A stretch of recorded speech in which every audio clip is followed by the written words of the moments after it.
कंस के बाद में श्री कृष्ण का सबसे बड़ा दुश्मन, इतना बड़ा दुश्मन कि उसने श्री कृष्ण से 17 बार युद्ध किया और हर बार श्री कृष्ण पूरी सेना को मार देते थे और उसको अकेला छोड़ देते थे।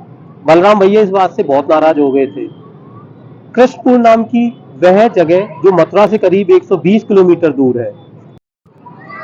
तो जरासंध जो कि कंस का ससुर था, अगर यह इंसान नहीं होता तो श्री कृष्ण शायद पूरे समय के लिए मथुरा में रहते, द्वारका नहीं जाना पड़ता। जरासंध और श्री कृष्ण की युद्ध स्थली, जहां पर श्री कृष्ण ने खुद अपने हाथों से चौमुखी शिवजी को बनाया और युद्ध से पहले उनकी पूजा करी।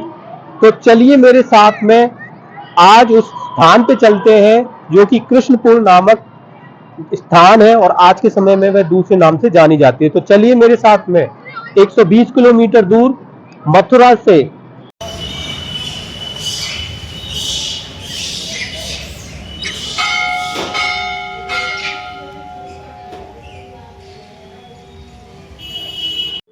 श्री कृष्ण ने जब कंस का वध कर दिया था तो जरासंध कंस का ससुर था, इस बात से वो बहुत क्रोधित हो गया था और वो श्री कृष्ण से बदला लेना चाहता था।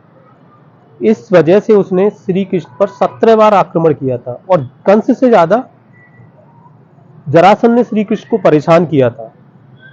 16 बार तक तो युद्ध करा श्री कृष्ण ने और हर बार उनकी पूरी सेना खत्म कर देते थे। श्री कृष्ण पूरी सेना खत्म कर देते थे पर उसको छोड़ देते थे। अब इस बात से बलराम भैया बड़े क्रोधित हुए एक बार और बड़े गुस्सा हुए कि तुम इसको मारते क्यों नहीं हो।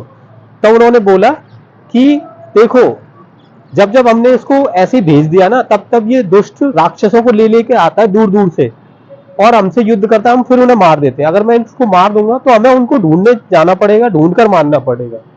अब यहाँ पर एक और कहानी है कि जरासंध का वध इसलिए और नहीं करा था श्री कृष्ण ने क्योंकि उसकी मृत्यु महाभारत के युद्ध में भीम के हाथों लिखी हुई थी। तो इसलिए श्री कृष्ण 17वीं बार द्वारका भाग गए थे युद्ध क्षेत्र से। तो इसलिए श्री कृष्ण जो है रणछोड़ कहलाए थे, यानी कि जो युद्ध से भाग गया हो वो। और अब मैं आपको दिखाता हूं वो स्थान जो 120 किलोमीटर है। आज वर्तमान समय में उसको शिकोहाबाद के नाम से जाना जाता है। या ये जो स्थान है, ये जो शहर है, ये जरासंध और श्री कृष्ण की युद्ध स्थली माना जाता है। जरासंध और श्री कृष्ण की युद्ध स्थली रही है। यहाँ पर श्री कृष्ण ने अपने हाथों से एक चौमुखी शिव जी का निर्माण करा है। शिवलिंग है यहाँ पर चौमुखी शिवलिंग, जो कि द्वापर युग के समय के माने जाते हैं। 4 मुख है उनके। शिकोहाबाद जो कि मथुरा से लगभग 120 किलोमीटर की दूरी पर है, इसकी बहुत मान्यता है।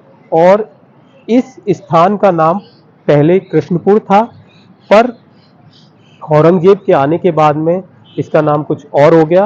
पर औरंगजेब के भाई दारा शिकोह के नाम पर इस जगह का नाम शिकोहाबाद पड़ गया है। तो ये जो आप दर्शन कर रहे हो, ये शिवलिंग के दर्शन कर रहे हो, ये चौमुखी शिवलिंग है जो कि द्वापर युग के माने। तो ये चौमुखी शिवलिंग के दर्शन करने के बाद में अब मैं आपको दर्शन करवाऊंगा यहीं पर 200 वर्ष पुराने जो स्वयं धरती से प्रकट हुए हैं, जिनको स्वयंभू बोलते हैं। 200 वर्ष पुराना मंदिर है यहाँ पर, टुइया वाला मंदिर। इसकी दीवारों पर शिव जी के 108 नाम लिखे हुए हैं और यहाँ पर दूर दूर से श्रद्धालु आते हैं। यहाँ की बहुत मान्यता है इस मंदिर की और इसके ऊपर 108 शिव जी के नाम लिखे हुए हैं। तो चौमुखी शिवलिंग और ये वाला जो शिवलिंग है ये बहुत ही फेमस है। जरासंध और श्री कृष्ण की युद्ध स्थली माना जाता है जिस स्थान को। देखो, आज की